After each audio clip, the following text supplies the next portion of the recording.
Ayah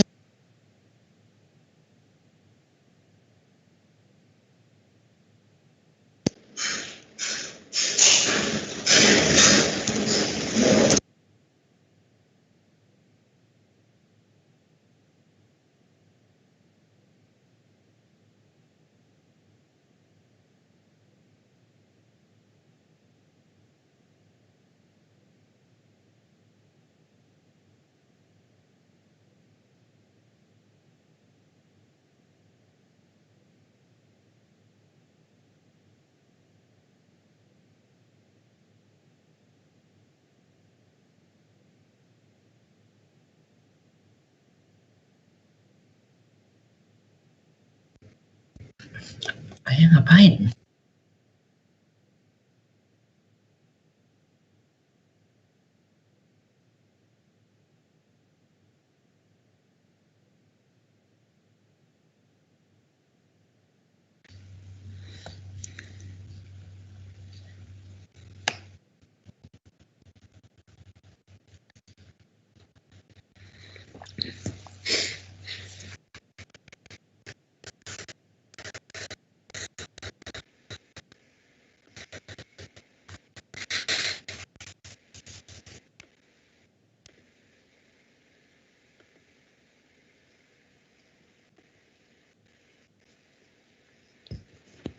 Hello everyone, good evening from Indonesia. How are you guys? Good. So let me introduce myself. My name is Nico and I have a partner on the same job as I am. His name is Rehan. Rehan, where are you, Rehan? Come on. Here. Hello, guys. Hope you have a wonderful day. Okay, so we will have the meetings run in a short moment. So if you need to grab anything such as food, beverages throughout the whole pre-conference, please, you can grab it now. So during the conference, you don't need to get out over and over again.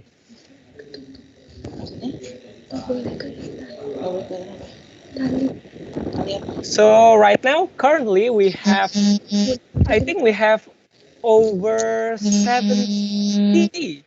Am I correct? We have over 70 participants right now. Oh my God.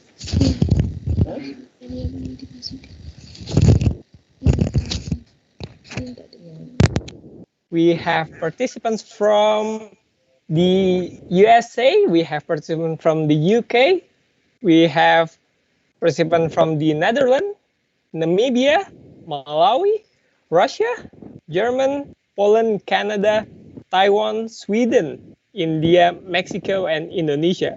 Oh, we also have a participant from Malaysia. That's really awesome because it's a really nice way to communicate with others even though that we cannot meet each other in person.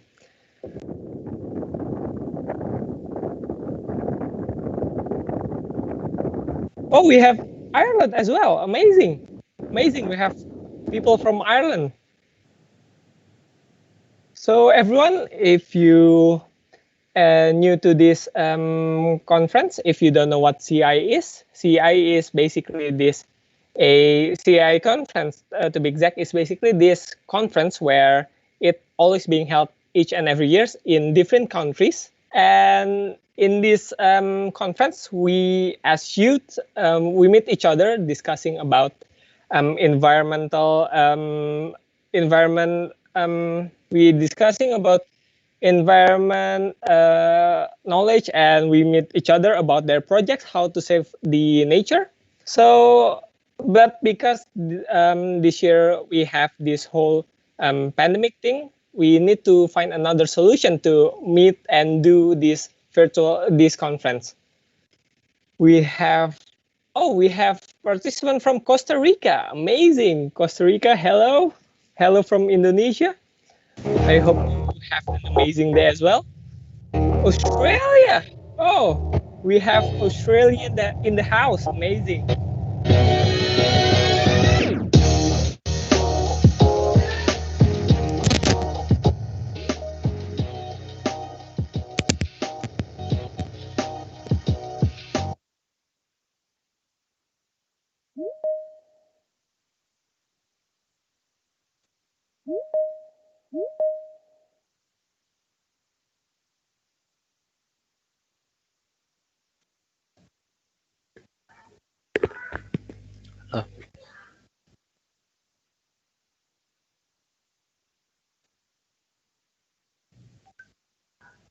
Okay, so we will begin our pre-conference in a short moment. But before that, is anybody new where CI 2020 should have been held instead of virtual? Is anybody new?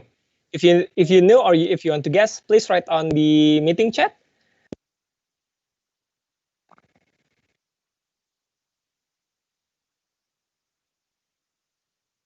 Oh, we have the first question. Oh no, the first answer. Yep, it's in Bogor, Indonesia. So yeah, if you know Indonesia, you might know it as a part is a country that has Bali in it. So you might know Bali, but Indonesia is more than just a surfer paradise. It's also a developing one of the currently developing country in Southeast Asia. And we also have a lot of diversity, culture, habitat. So we have rainforest, we have savanna. So it's really awesome to have it in Indonesia, but because the whole pandemic things, we need to find another solution. So in a short moment, we will start our pre-conference. But before that, in a moment, we will show you guys a video from wonderful Indonesia. So stay tuned.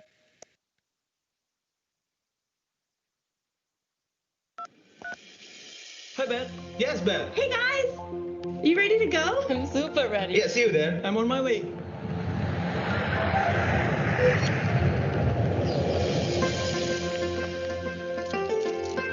It takes months to make ulos. Inulos mo yan ang mga magkinirang.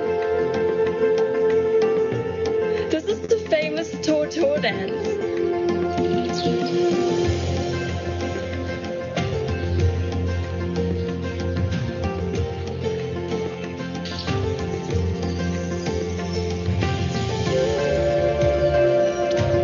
Look at the stunning Holborn Hills.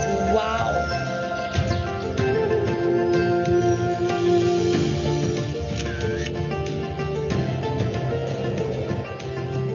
The fact is, Danau Toba is the biggest caldera lake in the world. So it needs more than just a day to travel here. You have to prove it and see for yourself. I'm in Jakarta, modern city.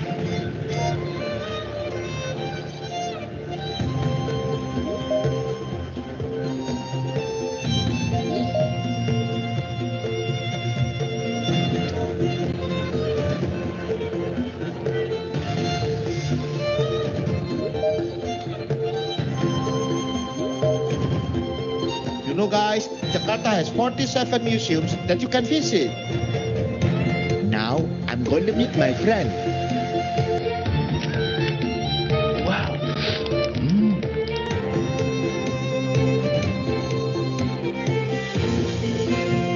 This mask, they believe can fight them from bad things.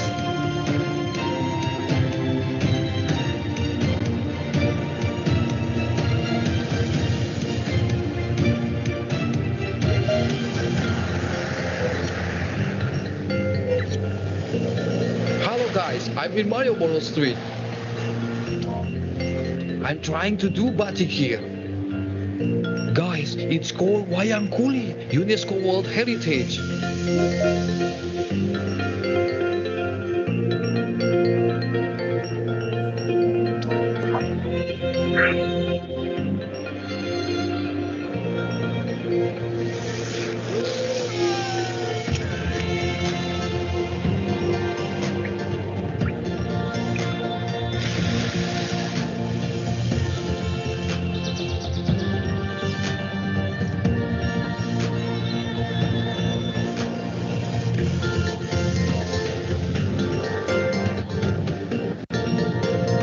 Great food, friendly people.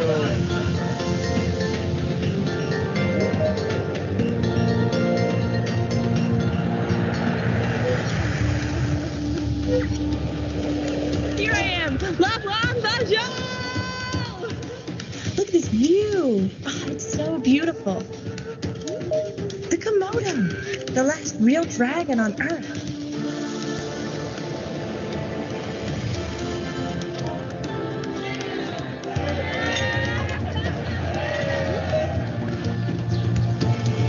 Enjoying this beautiful morning. Let's find our world-class underwater paradise. Hey, turtle!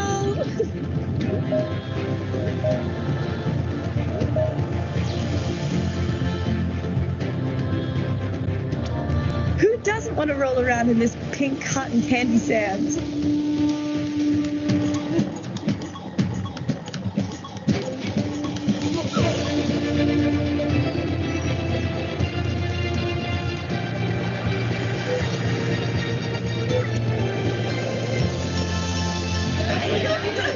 I brought this cat.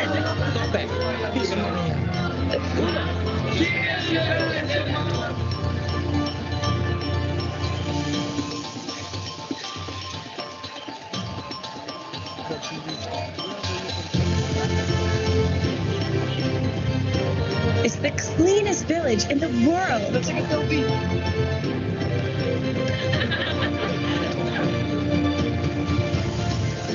Shopping time. Oh my god.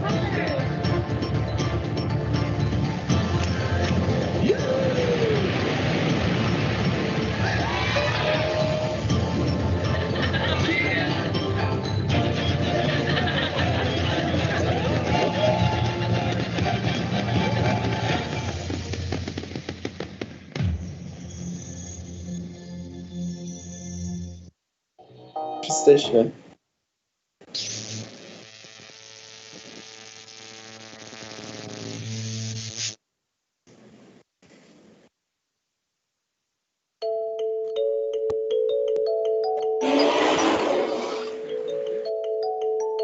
We have participate.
Welcome everyone to the virtual CI conference of 2020 with the theme called Transformation to a Sustainable Planet.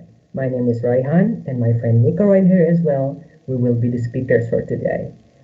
This is an entirely different conference, sadly due to the pandemic that is going on all around the world right now. We cannot attend the conference as we all used to be, but it's a very good thing we could manage to carry on. Greeting to the board of CEI, as well as the senior alumni of CEI. We are so happy that we can welcome you today. Okay, next up, we will have some wonderful guests that will give and present their thought for today.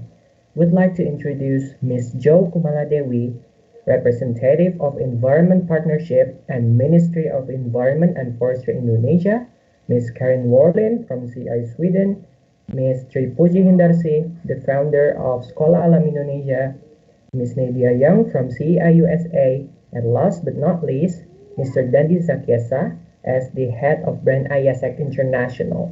We also like to thank you, Microsoft, as the virtual conference sponsorship for tonight. Next, my partner Nico will give us some explanation about the rules of the do and don't throughout the virtual conference. Take it away, Nico. Okay, thank you so much, Rehan. So we have some rules that every participant need to follow. The first one is every participant must mute their microphone. So it'll prevent us to creating any disturbances during the whole pre-conference. And the second one is we'd like all of the participants to turn on your webcam so we can see all of your faces. So I have the activities that we will run from tonight. So the first one, we will have a opening speech from Mrs. Stein, the Asia Conference Coordinator and Conference Chair of CI 2020. After that, we will have a welcoming speech from Mrs. Jo Kumaladewi. Before continuing to our first session of the night, the first session will be filled by Mrs. Tri Puji Hindarsi and Mrs. Karin Warlin.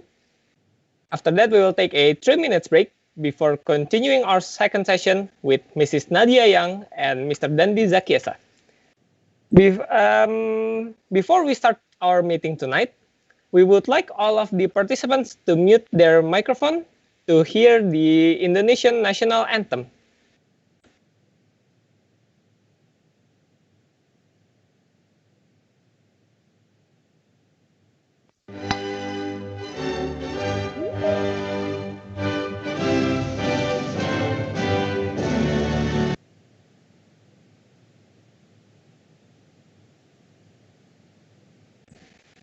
Okay, I think we have some technical differences. Okay.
And now we will have a session for the CI HIME.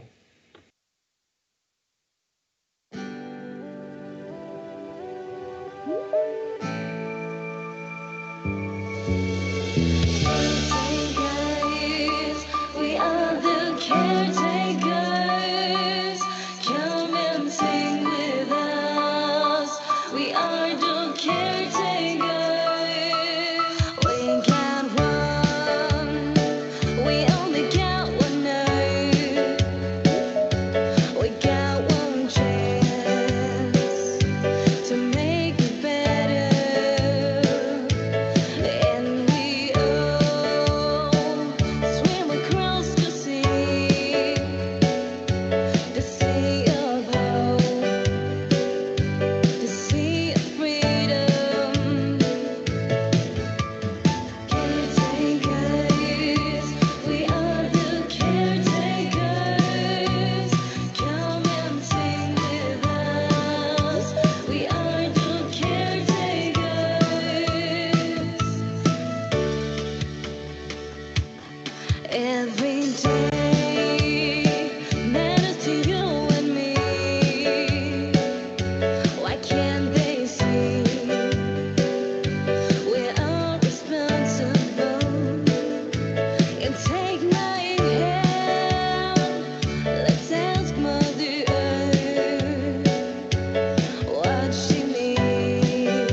Next, we'd like to invite Miss Tin as the Asian Conference Coordinator, the Conference Chair CI of 2020, to open the video and microphone.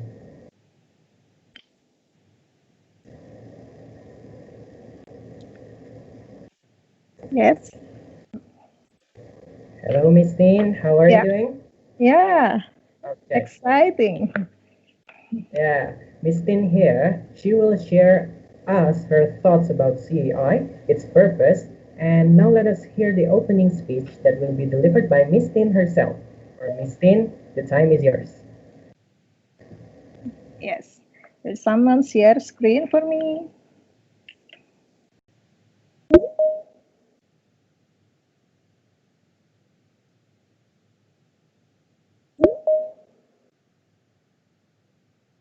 Yeah. Yeah. Someone share the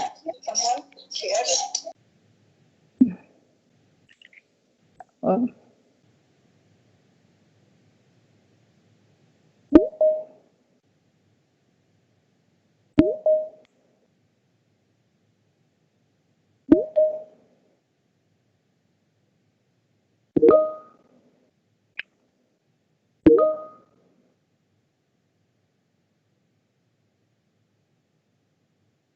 Yeah.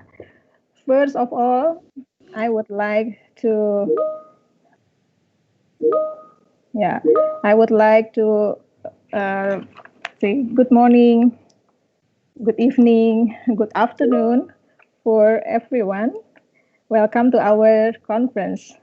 So, our honorary guest, it's my pleasure to welcome you, Bujo Kumala Dewi, Director of Environmental Partnership, Ministry of Environment and Forestry Indonesia.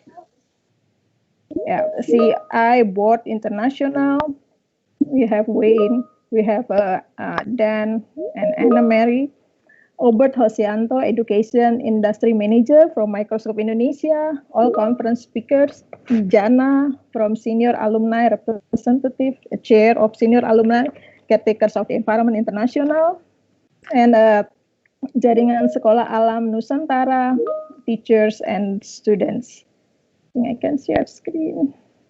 Yeah, it is a great pleasure to have you all. And this conference, actually, we plan to host the conference, face-to-face conference, but due to the pandemic, then unfortunately we cannot meet face-to-face. Then we shift to the virtual conference because we need to keep the spirit of caretakers of the environment international, while in pandemic we still do something for the environment. And to continue our conference since 1986. So this is the virtual conference, supposed to be the 34th of CI Caretakers Conference to support the Sustainable Development Goals. And since we already have lots of virtual conference meetings, so this one will be one of our special conference meeting. Yeah, the goal, so we build network, strengthen network, build partnership, and then at the same time, we do something for our environment. We have advantages because we all supported by all the technology. So this is the way we keep contact, we keep communicate. Our participants so far registered 367 participants from this country across the world, from 14 countries. We have USA, Canada, Costa Rica, India, Netherlands, Sweden, Russia, Namibia, and Malawi. Okay, thank you for our partner, Ministry of Environment, Caretakers International, Microsoft Education, that provide us with this platform. We are very lucky. We have also CI alumni together work with us. And the team is consists from various schools in Jaringan Sekolah Alam Nusantara.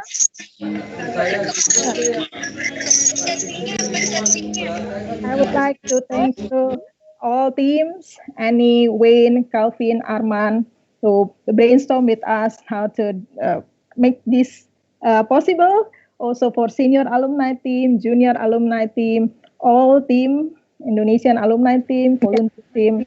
So only you can make this possible. Without you, this will not be possible. Yeah, and we're looking forward to have you in our virtual conference on 27 September to October 3rd. So, thank you. Thank you so much, Miss Dean, for sharing about CEI and welcoming us all. Now we can know more about it and its purposes. Thank you, Miss Dean.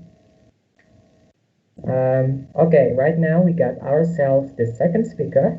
She is the representative of Ministry and Forestry of the Environment of Indonesia.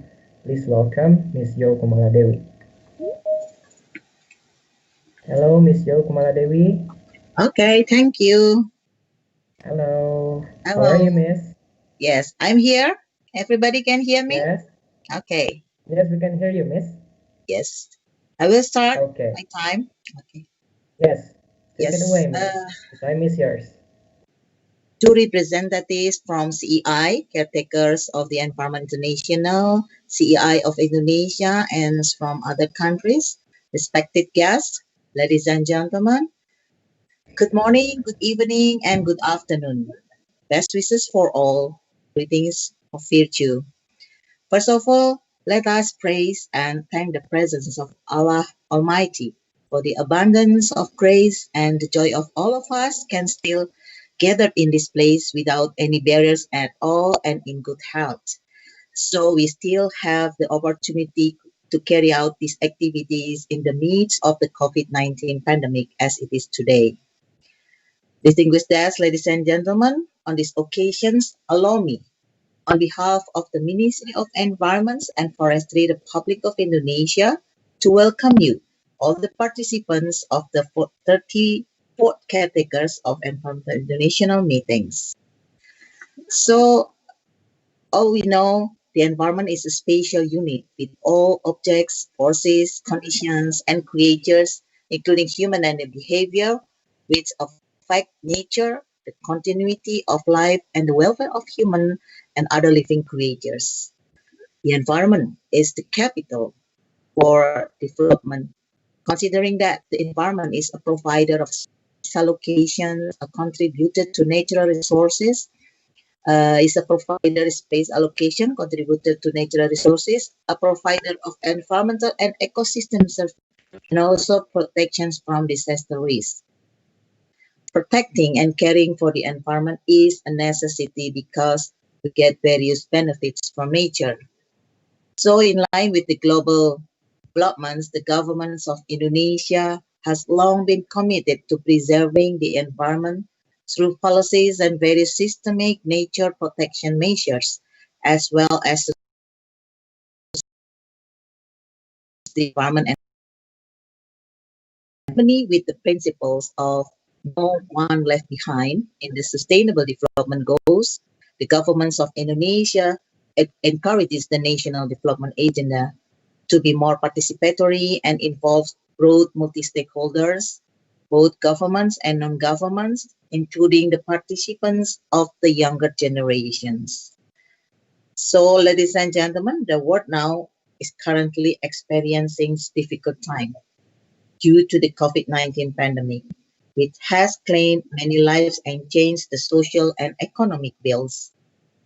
COVID-19 pandemic also provides valuable lessons for us to maintain the balance of nature. When almost all countries go into lockdown, industrial activities shut down globally, air transportation drops, human mobility falls. So in various parts of the world, air quality is improving. In Indonesia, the Ministry of Environment and Forestry recorded a decrease in PM 2.5 concentration in various cities, even during the 2 months of large-scale social implementations. In here, we call it PSBD.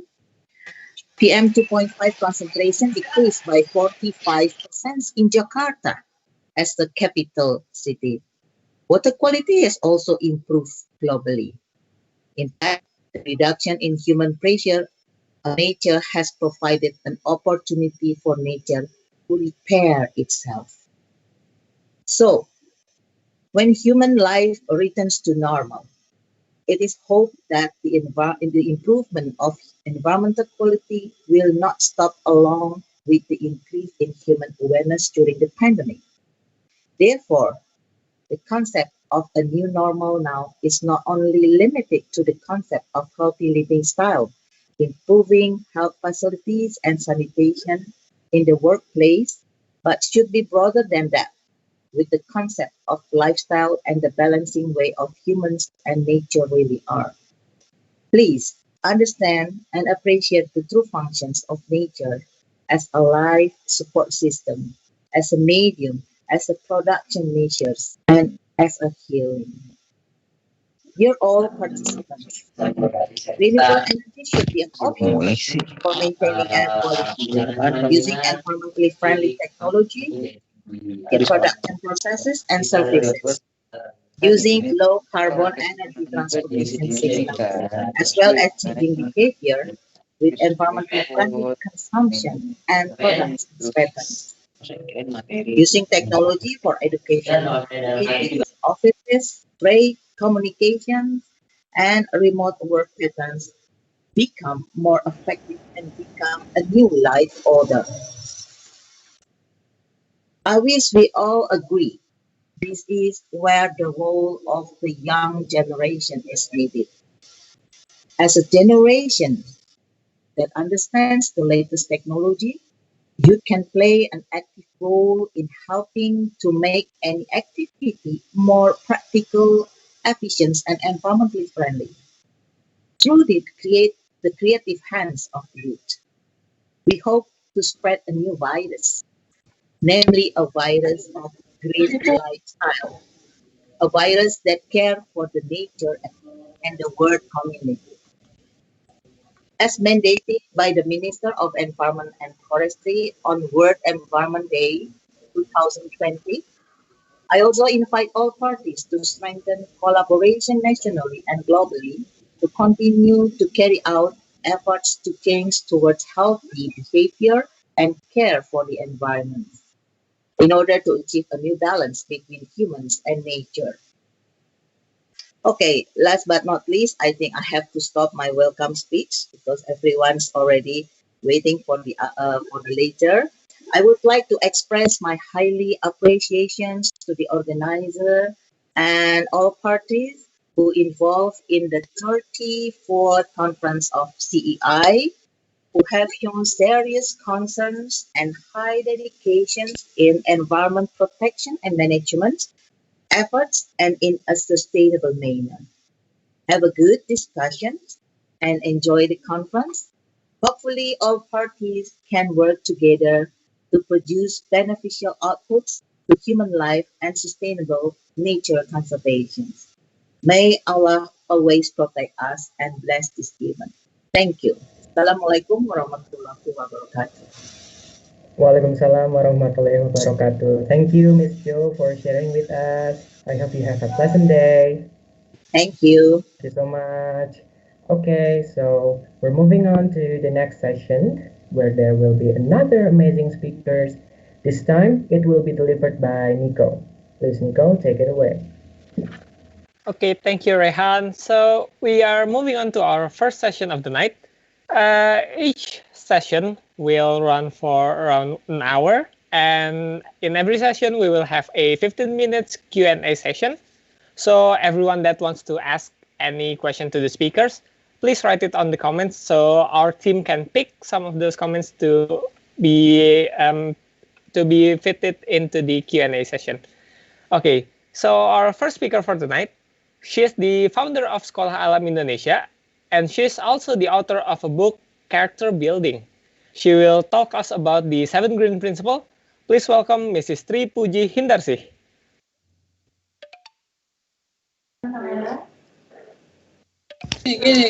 Hello. Good evening, Miss Tri. Yeah, Nico. Good evening. How are you tonight? Fine, Alhamdulillah. I heard that you wrote a book called Character Building. Yeah. That is amazing. What is character building in general? The book is written in 2011 ya. 2011 I write it with my friend in school, in Sekolah Alam Indonesia. Write about 39 characters in common, like Hannes, like it not much, yeah? In character and built in activity at school. Okay, that's interesting, Mystery. Thank you Yeah. so much. So it's your time to deliver us your material. So please take it away, Mystery. Okay, Nico. I try to share a video next. I start with Sekolah Alam Indonesia has been around since 1998 as a school with community-based principles and using nature as our learning medium. Sustainable nature, that said before, there is in our learning medium. As our 20 years journey continues, we strive to put forward the concept of education towards the sustainability movement and empowering our community to contribute more to society. Sekolah Alam Indonesia can also be considered as a movement where we create active collaboration with all elements in the school, students, teachers, parents, and our relevant communities. Back to the main concern on how or what forms of transformative learning are needed for children to become active agents in sustainable community development. We hope to develop educational research that goes beyond theory and into the realm of planned, implemented, and experienced system in our school. I would like to share the story about our school in video, maybe 10 minutes. I hope the video is running well. Yeah, Nico. Start.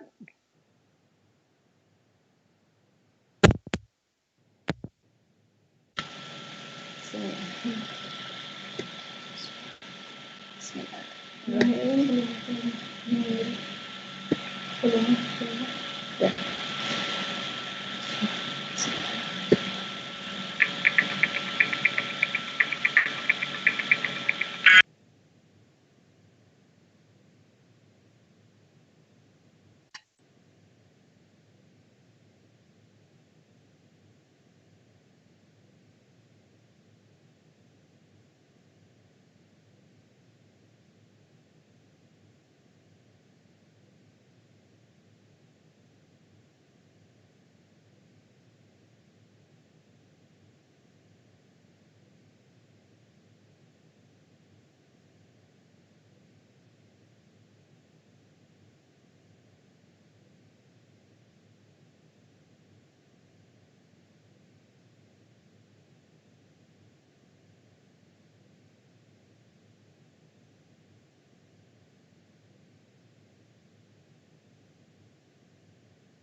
Okay, I think there's a problem with the sound, Miss Tri.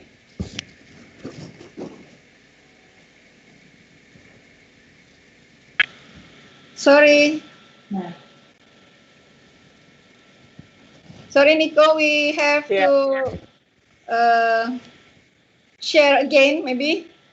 Maybe Yeah, ada it's okay. technical. Bismillah. Share. Share langsung ya.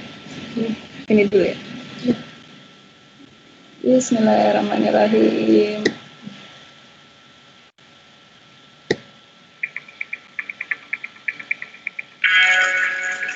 Oke.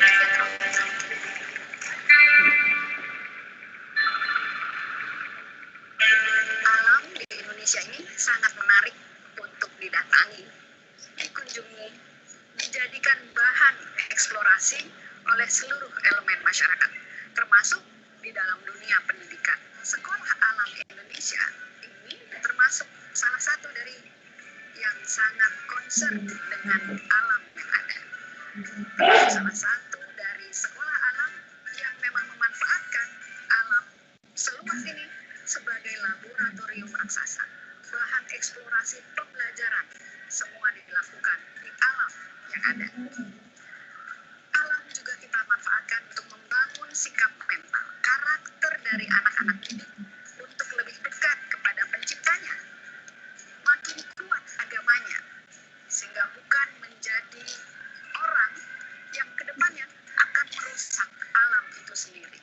Dari sisi leadership mereka terbangun untuk selalu mengedepankan, menjaga lingkungan kita.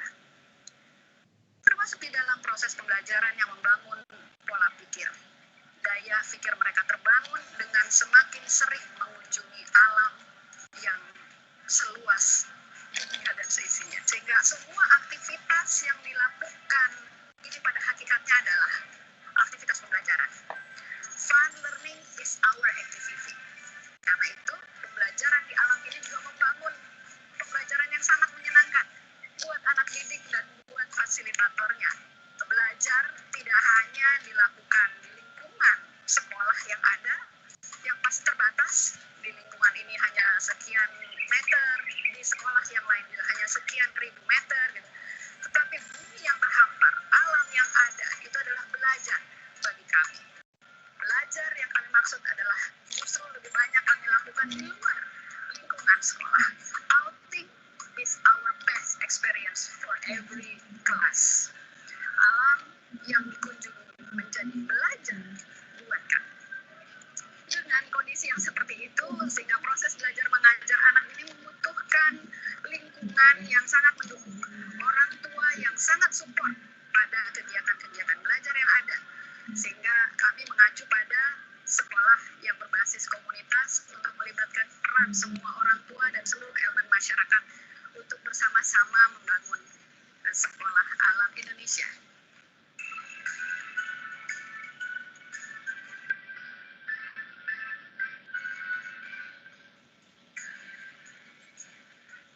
Sekolah ini fun. Sekolah ini menyenangkan dan tidak mengganggu. Sekolah ini mengajak kita untuk belajar dengan menekuni alam yang terhampar menjadi subjek sekaligus objek belajar bagi kami semua. Bagi siswa KBTK, mereka akan mengatakan kami adalah peneliti cilik yang memulai kegiatan kami dengan berkebun. Bagi siswa SD kelas 1 sampai kelas 3, bisa jadi mereka mengatakan kami adalah sang explorer yang selalu bersemangat mencari hal-hal baru, menemukan serangga-serangga yang baru. Bagi siswa SD 4 sampai dengan SD 6, mungkin mereka akan mengatakan kami mengamati salah satu hewan langka di Indonesia di Waikambas, Lampung.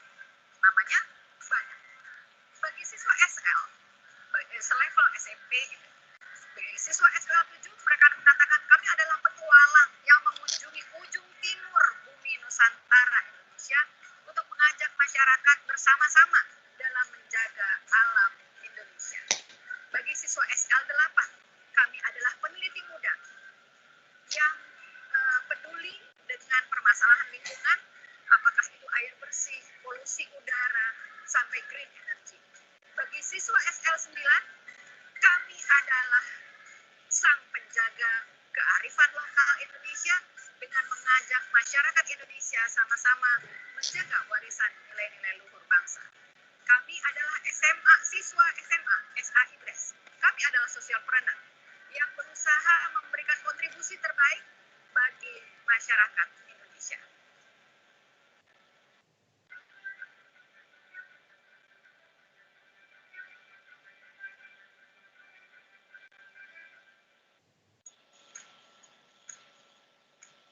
Sekolah Alam Indonesia berkomitmen untuk menerapkan 7 Green Principle yang mengangkat kearifan lokal Indonesia dan dipadukan dengan nilai-nilai universal untuk disampaikan dalam kegiatan belajar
Indonesia unit Cipedak. Insya Allah kita akan mencoba fokus di poin kedua yaitu zero emission.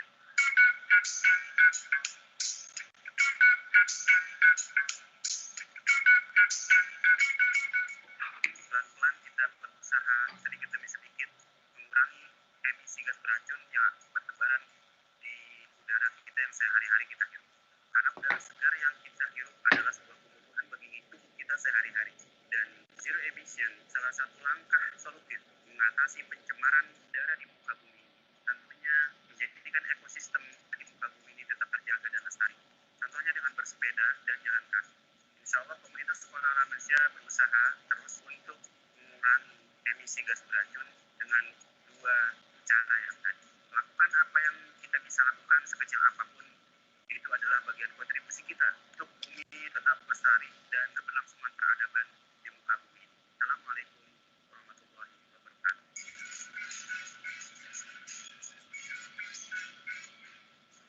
Indonesia ready for sustainability.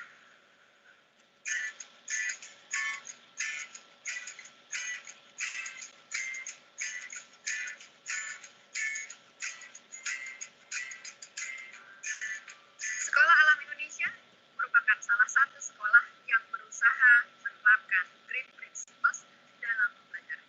Di antara banyak sekolah di Indonesia, khususnya sekolah alam yang berada di dalam jaringan sekolah alam Nusantara.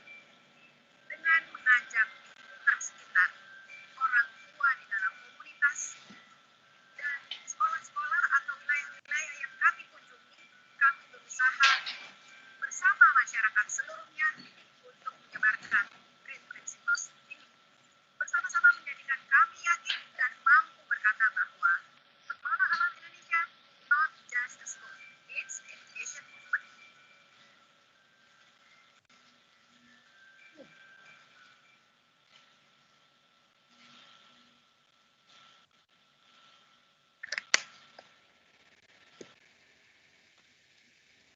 Ya, alhamdulillah. Ya, alhamdulillah, Nico, the video is okay. Yeah. Yep, thank you so much, Miss Tri, for that wonderful video. Yeah, it's about 7 green principles. For us, 7 green principle is not just a concept of learning, but also the principle of life. By instilling these values in our students through education, this will build mental attitudes in the work process and long-term thinking. So we hope that these 7 green principles become to real in our school and our community. It's not easy, but in our school community, we are sure that these values will be of help. Like that, Nico, maybe. Yep, thank you so much. Assalamualaikum warahmatullahi wabarakatuh. Yeah, so yeah, it's really interesting because you are embedded this principle to the students. It's really amazing. So we'll continue to you later on. So right now we'll continue to our second speaker of the night. She is from the CI Sweden. She is also the 2018 CIS president of CIS Swedish branch. And she's also the 2009 Swedish Climate Teacher of the Year. So please welcome Mrs. Corinne Warlin.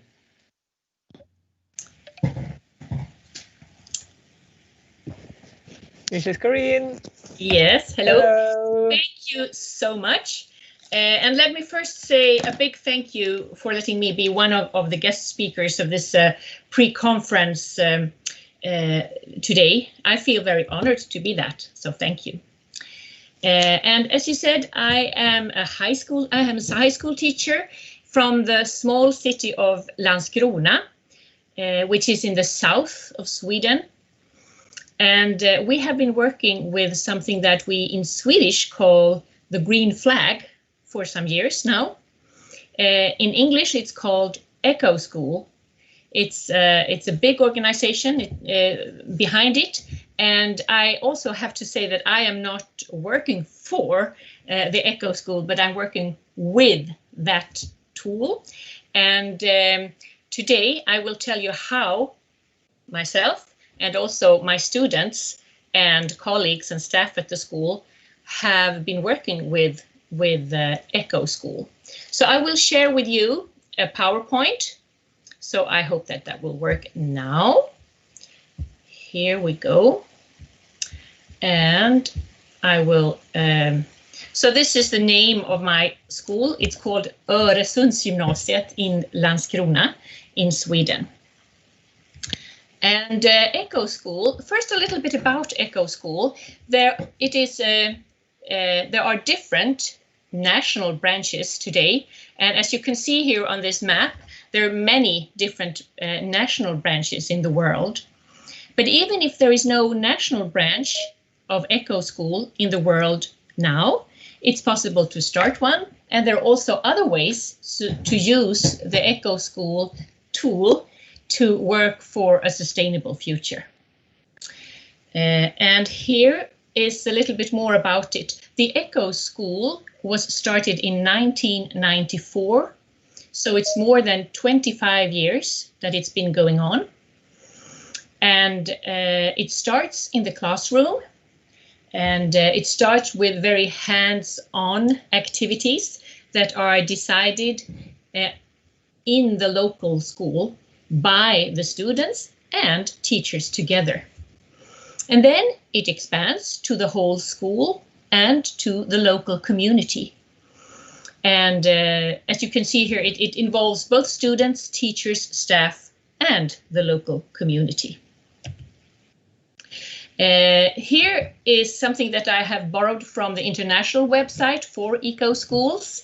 And this is also 7 steps. It's not the same 7 principles that you were talking about in the previous presentation, but these are more how to use this tool to work in the classroom. So the first thing, as you can see here, the first thing to do is to form a committee. And after that is done, you in the committee, you have meetings, you review what can be done locally in the school, in the classroom, to make it more sustainable. Or to do something for the environment. And then you make an action plan. And on our school, we have had very much help from the Swedish branch and the Swedish headquarter for Echo School, which is situated in the capital, in Stockholm. So quite far away from our little city, Landskrona. So at first you make an action plan and you decide what goals to achieve. And then you monitor, you evaluate this. And while you do this, you also link it to the curriculum. And of course, in all different countries in the world, we all have different curriculums. But you look at the curriculum for your nation, for your school, and interweave that with the Echo School principles with the curriculum. And in Sweden, I can say it was very easy to do that because we have a compulsory subject that is called natural science that all high school students have. And it is about the focus, I could say, is ecology and how to deal with environmental problems. So it was very easy to link that. Then you also document. It's very important to document from your meetings and what you do, and then also inform the community about it. And you can also tell newspapers about it. And I will tell you later about how we did. Then you can produce an eco code for the school, of course, and that can look differently in different kinds of schools. The Echo School is something that you can apply on kindergarten, on children from ages 5, 6, up to graduating from high school at the age of maybe 18 or 19 years old. So a little bit about us. So the first thing we did was to start the whole thing. And it actually, the idea did not really come from myself. It came from my fantastic students. And that is because they were working with something that is called Earth Day, which is also something very international. When you make a project and it is supposed to be on the 22nd of April every year, and that has been going on for 50 years now. So we did that. We used that in a course that I was teaching, and the student got very involved in it. And after the course, when I didn't have them as students anymore, they said, Karin, we have to continue this work. We have to continue do important things for the nature and the environment. What can we do? And then I told them, well, there's something that's called Eco School. Do you want to try that? And they said, yeah, sure. And then we started this committee. And here you see the first members of the committee, the very most active students. I have many other active students as well. So they decided to form, or we formed a committee. And then there were a lot of other students that also wanted to work with this. And then we called it the Green Flag Group, because Eco School is called Green Flag, or in Swedish, grön flagg. so that's why they call it the Grön Flag Group or Green Flag Group. So next step was to make an action plan. And as I said before, we had a lot of help from the Stockholm branch. They have different suggestions on what areas to focus on. And these are our 3 goals. The first one was to reduce the food waste. We have a cantina in all Swedish schools, and there's a big problem that a lot of food is just thrown away. And of course, that's not only the food in itself, but it's also all the energy, all the transport that has been put into making that food. It's just thrown away. So we wanted to reduce that. The next was to use more sustainable materials and have a climate smart consumption, meaning that buy things, or when we need things for the school, to use things that don't have such a big ecological footprint. And also to invest in recycling, to have a system for recycling that will work better than it is right now or before. So how do we do? Well, first, to reduce the food waste, the students were cooperating with the cantina personnel, the staff there, and they made this board, and it's called the Food Monster, Mat Monster in Swedish. And there they weighed all the food that was thrown away from one day and put it here on the board. And as you can see, in February 2019, it says GYM, meaning that's the high school. In the same building, we also have a school for smaller children, so that this is their figure here. They didn't throw away as much. And there was also a competition between us to throw the least food. And as you can see, it was 26 kilograms in February 2019. And then they say, okay, so how much is that in money? Well, that's 4,100 Swedish crowns, which is quite a lot that we are actually just throwing away. And then they worked with this. They informed students in different way about it. And on the 7th of May, it was down to 5.5 kilograms instead. So that was quite a lot. Sorry, was there a question? No? And what else did they do? Well, one of the things was that some of the very active students also painted. They made a painting.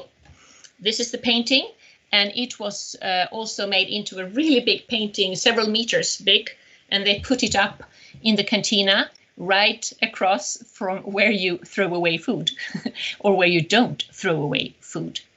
So they did this, and I think it turned out really, really nicely. when it comes to the next goal to have more sustainable materials, my students, it was all their ideas, I have to say. They were the ones who came up with ideas. They are so creative. And they said that, well, we don't like this anymore. We don't want to have just plastic mugs that are used just once and then thrown away. So they discussed this with the principal, and they decided that we will not buy that anymore.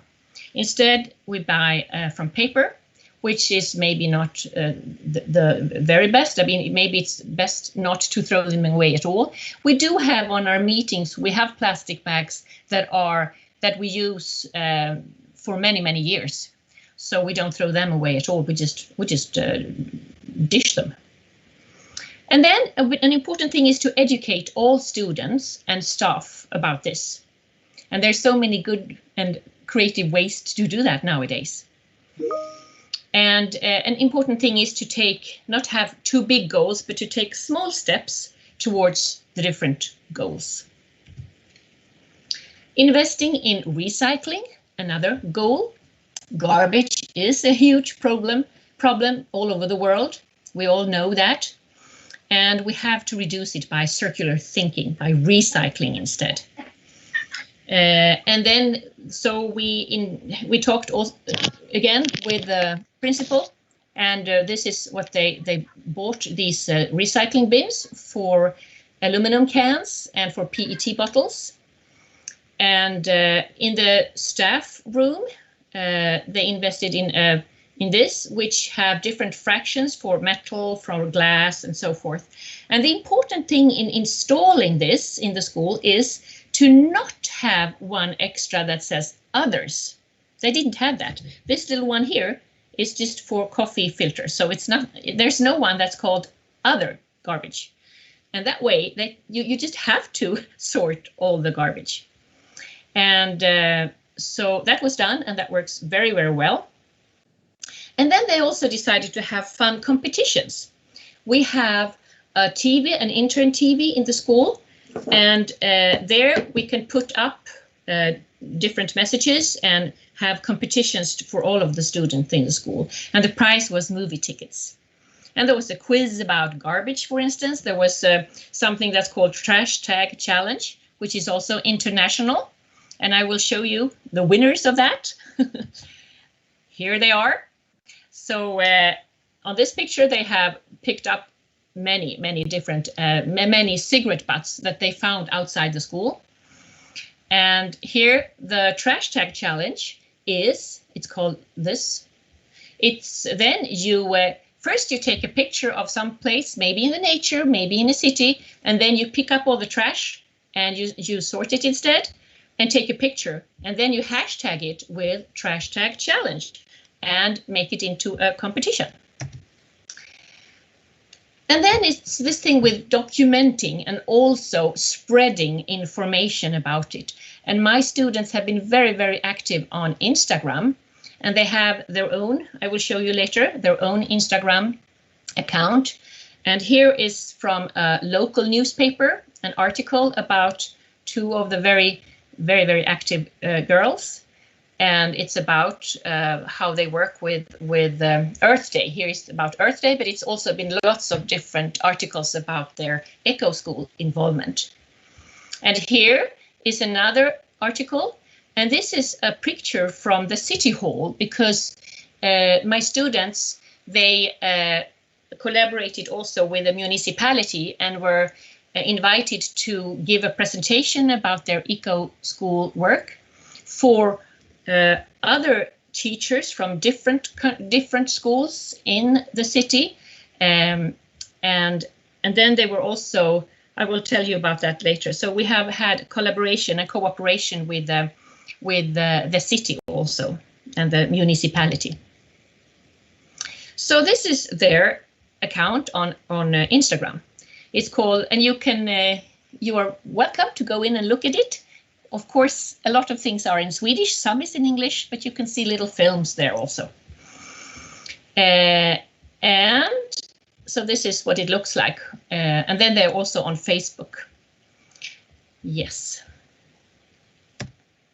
And then finally, we were awarded our green flag because after you've done all these things and you document it and you send in what you have done to the national branch, if you have a national branch of Echo School in your country, then they are the ones who decide whether you are allowed to be awarded a green flag. And it looks like this. So yeah, here are some more of the very active students. And then the caretakers of the environment, some of the students also made this into a project to present at the Caretakers of the Environment International Conference in Turkey in 2019. Yeah, so here they are. This is my colleague, Gustav, also. So they were telling about it on the presentation. They were also doing posters in the poster exhibit about it. And I think maybe you recognize this picture here. And then we've been continuing to work for it. And in last year, we were nominated first, and then we also won the prize of Best Sustainable High School, Best Echo School work in Sweden on high school level. So then we got to, some of my students and we went up to Stockholm to get the prize. So yeah, that's how we worked, and I hope that it could inspire more people to work with Echo School. And here are some more web links to information about it. You can find films on YouTube about how to work with Echo School. And you can also, if there is a branch in your country, then you can contact them, or otherwise you can contact the international board instead. So it's possible to work with it anyways. So thank you. That was my presentation. Thank you so much, Mrs. Karin. It's really eye-opening. It's really amazing. And it's really nice to know that all of your students are really proactive.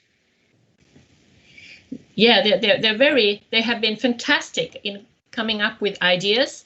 And on the meetings that we've had maybe a meeting every third week or so.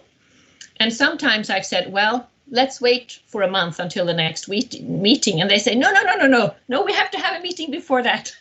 So that's fantastic to have students that kind of carry the work the way that they have done. And it has spread on the school. So more and more students have wanted to become involved in it. And in this, maybe not in the board, but in this bigger group, the Echo School group, we have been, I don't know how many, 30 maybe, even more. And but the whole school has been involved somehow. Okay, thank you so much, Ms. Karin. We are now going to move on to our next session, which is the Q&A session. So we have, our team has gathered some questions that have been asked on the chat. So the first one is for Mrs. Tri. So Mrs. Tri, I have an interesting question from Anargia Atha. I would like to ask a question. What kind of challenges does a nature school faces when teaching the students?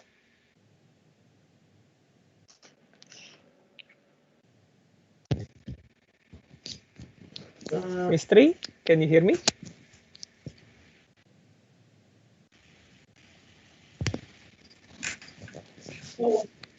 Ms. Tri? Yeah, I forgot to unmute. Yeah, what's Nico?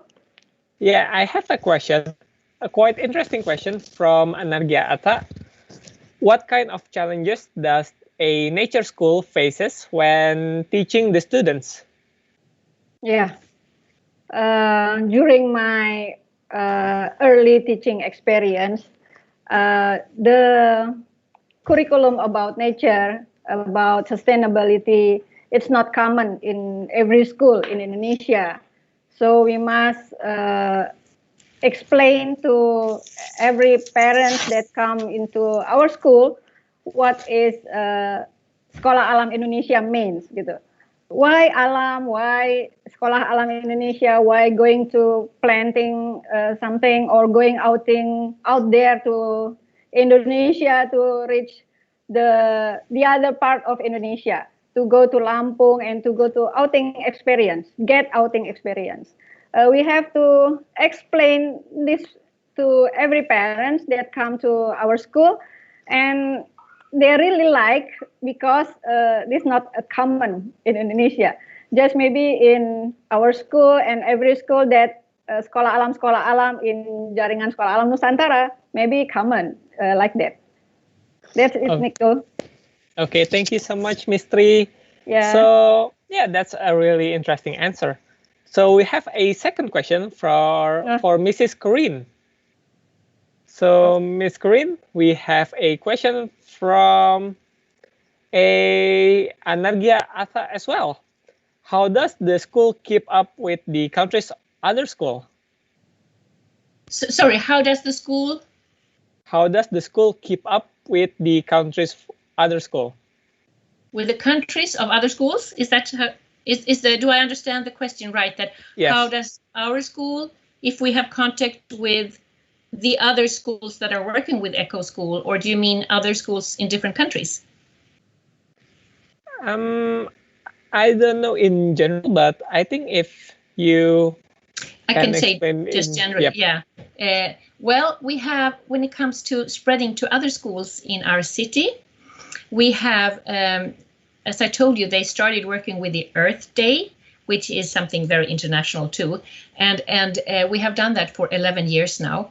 And we have spread that to other schools in our city. And the whole city now actually have big displays saying that the city of Landskrona is celebrating Earth Day. So that is something that has been going on for a while. And also they have been going to schools and had presentations, PowerPoint presentations about what Echo School is and what they have done. And that way spread the word to other schools in Landskrona. But I must also say that some other schools in Landskrona, especially not high schools, but kindergartens and also schools for smaller children, have already had a green flag and worked for Echo School. So we were not the first school in Landskrona to work for Echo School, but we were the first on high school level. Okay, thank you so much, Ms. Green. I hope that answered the question. So I have another question for Ms. Tri. So there's a question from Hansa Takia. What inspired you to create this concept, the 7 Green Principle concept? Yeah.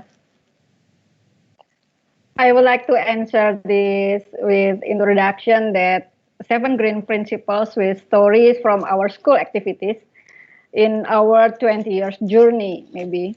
And we have many more stories similar to those I have mentioned in video, maybe in kindergarten, in elementary school, in junior high school, many teaching experience from sustainable environment. And we have some collaboration with other schools and organizations with aims to explore new ways of doing things like Jaringan Sekolah Alam Nusantara. We have met Lendonovo that give us inspiring moment to make 7 Green Principles be realized in our school activities. We believe that the quality of human life is inseparable from the quality of its environment. So the 7 Green Principles is developed from 20 years experience and that's from school activities. Okay, thank you so much, Ms. Tri. Thank you very much. So moving on, we have another question for Ms. Tri as well. It's from Khazi Tawaska. What is the best way to convince parents to teach sustainability at home as well? Because of pandemic, maybe, yeah? Yes. We have, in our school, we have to work together to achieve something bigger than ourselves and short-term goals only. And I think the best way is to convince parents in community is with make a joint movement, class movement in community, so that the influence can spread to all elements at class, become bigger at school, not only student teacher, but also the parents. Like this, we have a class project in plans maybe, name berkebun in Sekolah Alam Indonesia in every class, or make plan in house yard from the parents in that class. Because of pandemic, this became much project in every class, in every house yard, from parents' house. Maybe this because of our school is a community-based school from the start. That's Nico. Okay, thank you so much, Ms. Tri, for the amazing answer. Moving on, we also have another question for Mrs. Corinne. So, Ms. Corinne, there's a question from Yusef Chuandani. Are there any challenges in running the program? There are challenges, but challenges are fun. And the challenges are most of the time, they make you feel stronger. And it's also, this is a very democratic way of working, since many of the ideas come from the students themselves.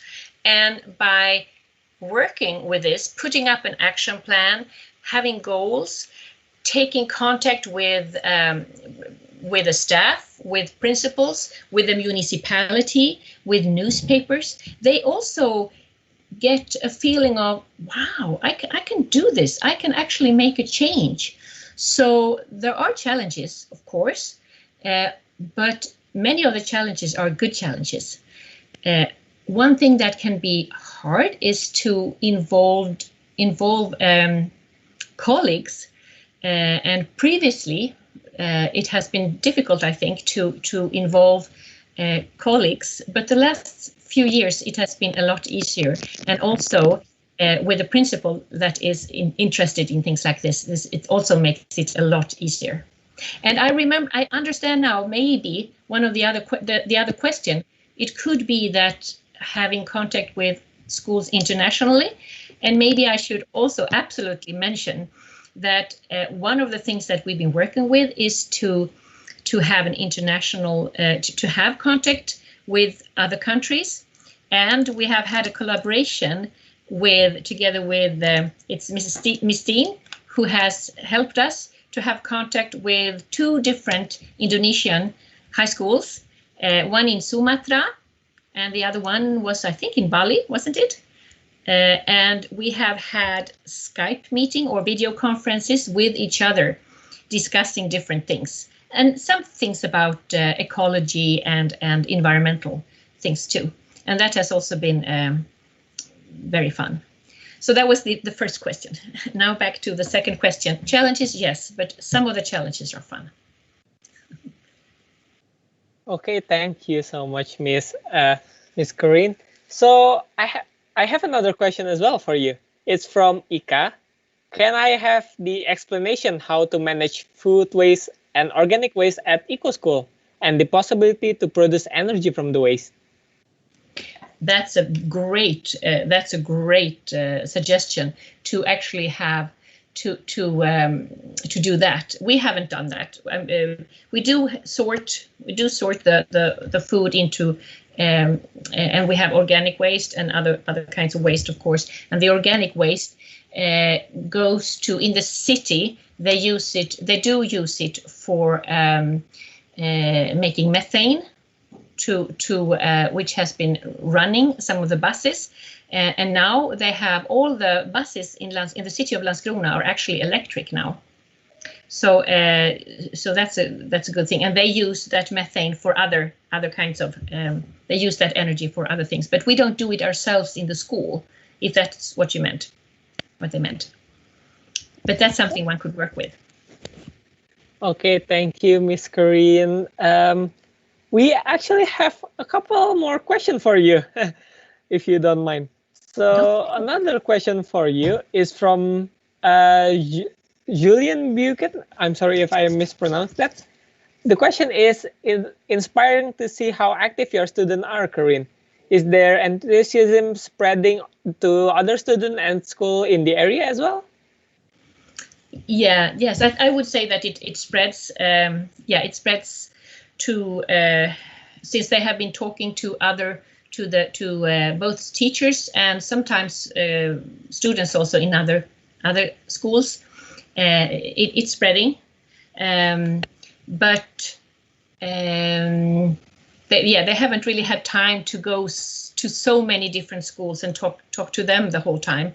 But it is definitely spreading in the school, and it's so fantastic to see that this what we call the green flag group with our meetings has become quite popular, and we have them. They are not a part of a course. So we have had the meetings usually after school, maybe at 4:30 p.m. And so it has been outside of the other curriculum, but it still has been quite popular to come to them, and we have a good time also. Okay, did I answer your question? Yeah, maybe. So we have one last question before we moving on to our next session. So the last question is for Mrs. Corinne. It's from Faiz Aiman Mutakin. What are some great ideas or action we can do during this ongoing pandemic to improve nor protect the environment? Yeah, that's a good question, and I think this whole thing going on right now in this very second is a good way to show that so many different people come together virtually, digitally, and share ideas. And there are also so many ways to take contact with not only neighbors but also people from all over the world, and using the internet this way. We have been forced to do it, but also it's also a fantastic way to reach out and have contact, discussing these things, and also telling each other what we are doing. It's so interesting to hear about Trio, the schools, like the school that you have been working with.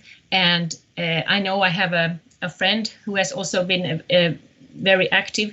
He's in Malawi, and he's doing so much for the environment. And by using Facebook, I get to know about it. It's fantastic.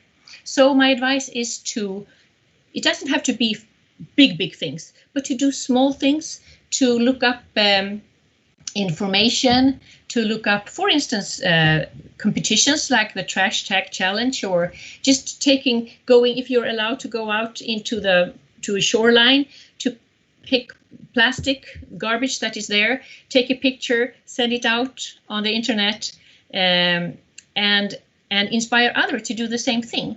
By using the internet, we can do so much, and you do little steps at a time and feel good about having done something also. Okay, thank you so much, Miss Corinne and Miss Tri, for the amazing presentations, the amazing explanation. It's really awesome to hear this during this whole pandemic thing, because it gives us a lot more positivity as well. So before we end our session for the first session, is there anything you'd like to say before we end this session, Miss Tri?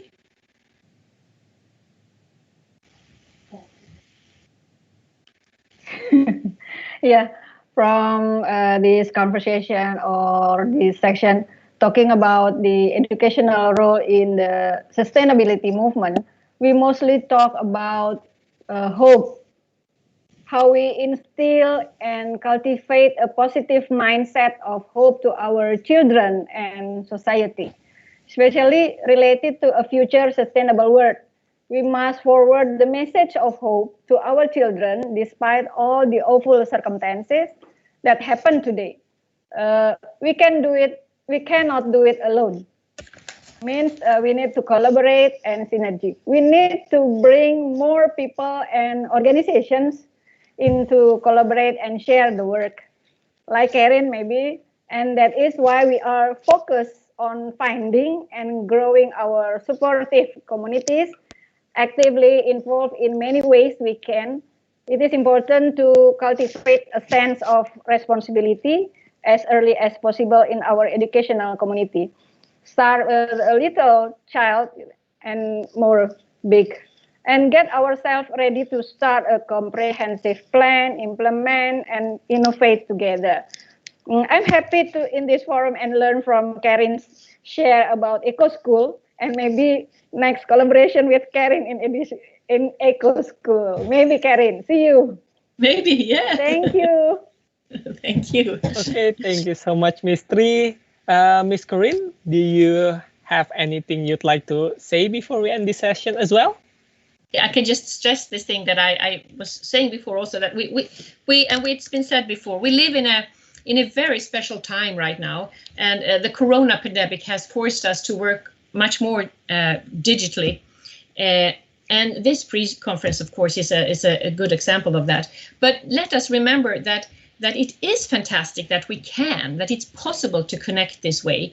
And that's thanks to a powerful tool that did not exist when I was a child or when I was a young person. And that's, of course, the internet.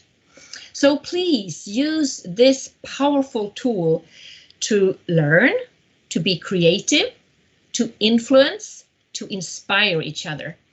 And use all this to deal with what is most important for us all. Like you said also Ms. Tri, to work towards a sustainable future for us, but also for future generations. So that's what I want to close with. All right, thank you so much, Ms. Tri, Ms. Corinne. It's really inspiring. It's our pleasure to have you here tonight with us. Can I ask a question? Okay, Yeah. I think we have one. Yeah. One more question maybe. Actually, this is me, Jeff. Actually, I'm Fatih's uncle. So basically, what do you think? What is the best strategy to make our children really care about the environment during COVID-19 outbreak right now? I mean, what is the best strategy for that one? I'm sorry, I didn't hear quite. Was it? Yeah. I would like to ask you about what is the best strategy to make our children do really care about the environment during this COVID-19 outbreak? Yeah. Well, we are all part of the nature. And of course, it's very different in different countries if you are allowed to be out in the nature or not during this COVID-19 pandemic. In some countries, it is allowed to be out in the nature. In some countries, maybe you can be out in specific areas like parks, and just by studying, looking at insects and flowers, looking at how important they are, being fascinated by how many different insects there are, how many different plants there are, how fantastic they are when they grow, because they don't need food. They do the food. Just, talking to children that way, it is fantastic. Plants, we grown-ups, we say they're doing photosynthesis. Yeah, but what they do the food. They also do the food that we are in need of. And just sit down on the ground, look at little things, be fascinated. I think that's a good way to start, and then go on from there.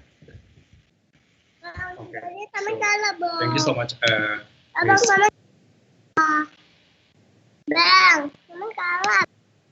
From me, Nico.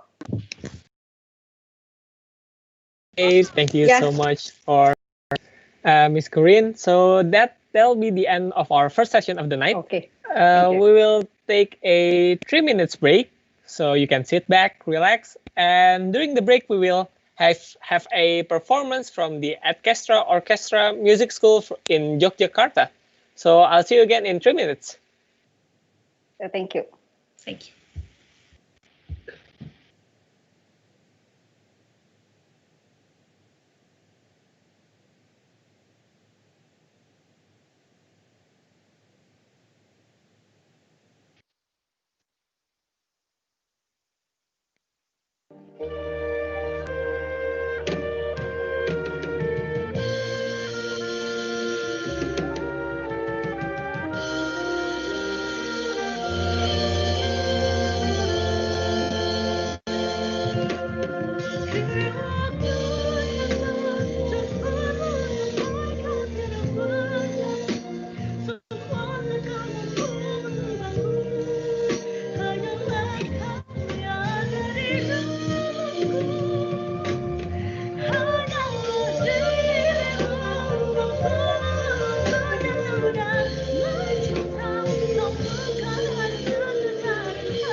Okay, let's move on to the second session. Before that, I would like to remind you all to ask questions about the materials that the next speaker will give to us through the chat so it could be ready. So, we have two young speakers who will share about their project, and what they have been working on, I believe, in order to be meaningful through the things that they are trying to create for the benefits of the society. For our first speaker, I would like to invite Mrs. Nadia Young. She is from CEI USA.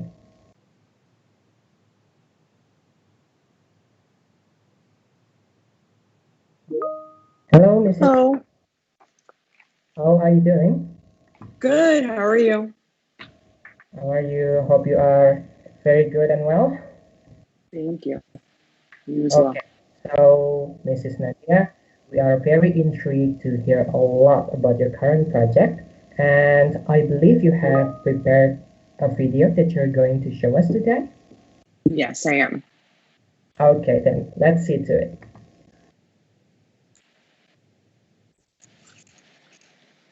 Hello everyone, it is so good to see you all. I hope you all are staying healthy and safe. In unprecedented times like these, we're feeling a little bit of uncertainty that we don't know what the future holds. But in times like these where we all feel so distant from one another and so far away, it is important that we stick together and support one another.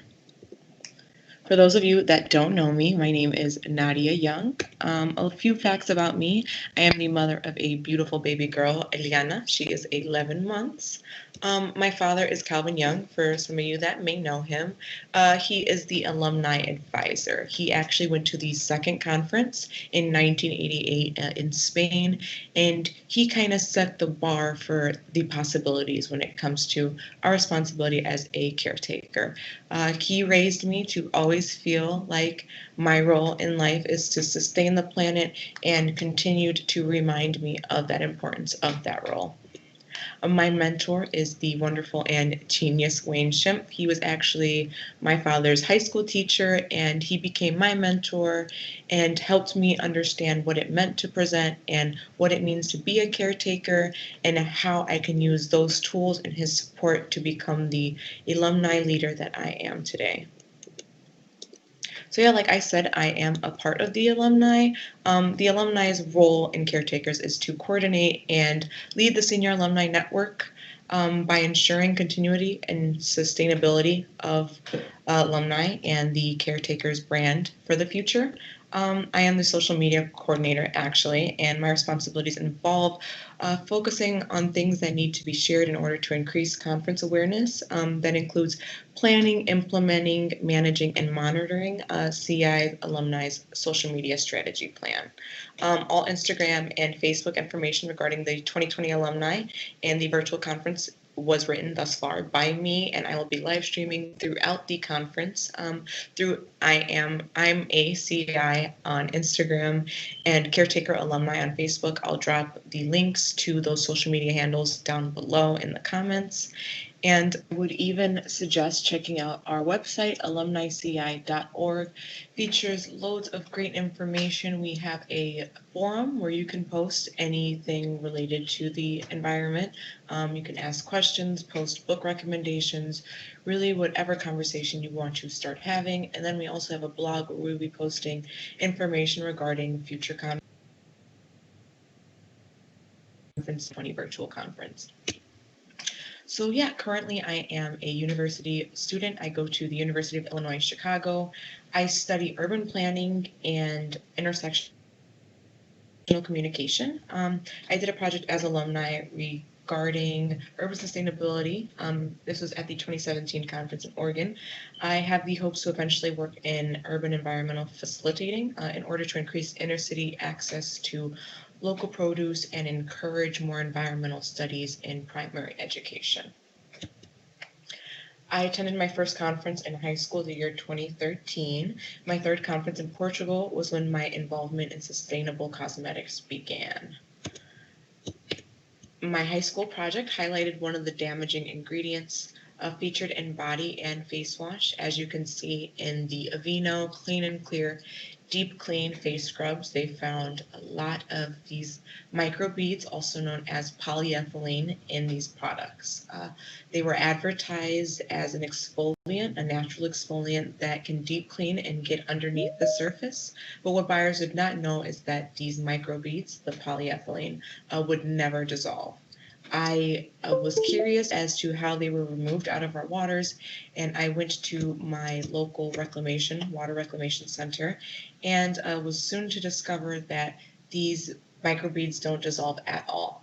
They're very difficult to even get out of the water, and a lot of it ends up sneaking into our water and our big natural bodies of water. So my local lake, I went to do a cleanup, and we ended up finding that a lot of the shore had washed up these microbeads, and a lot of the fish were unfortunately consuming it.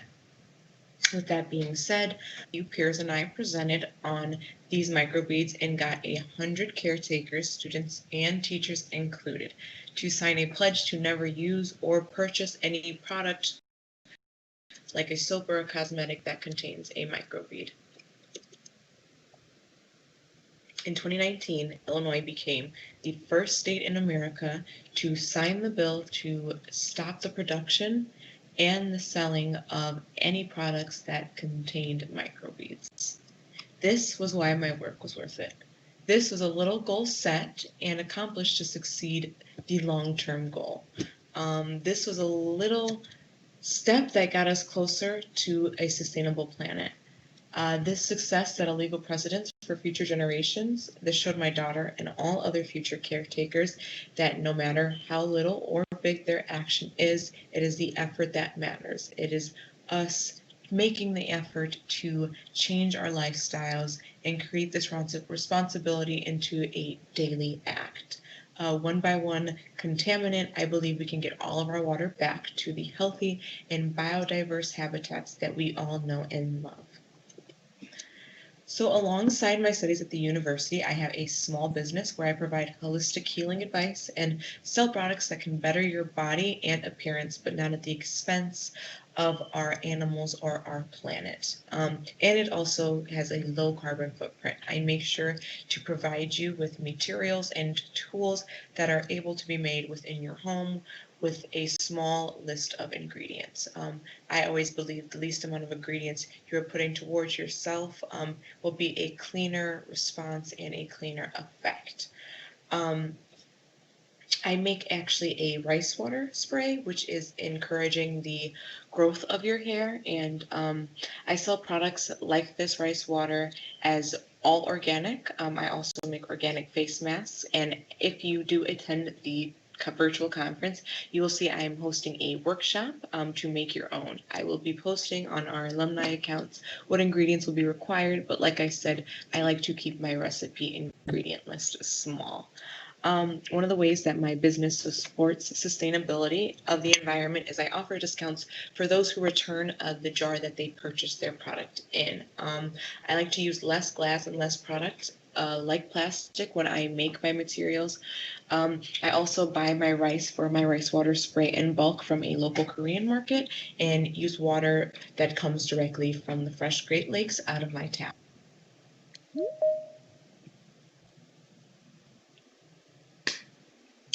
So yeah, I aim to expand my business internationally and provide caregiving and advice for anyone from anywhere. I find that the ability and the power of healing is far more important than any dollar amount.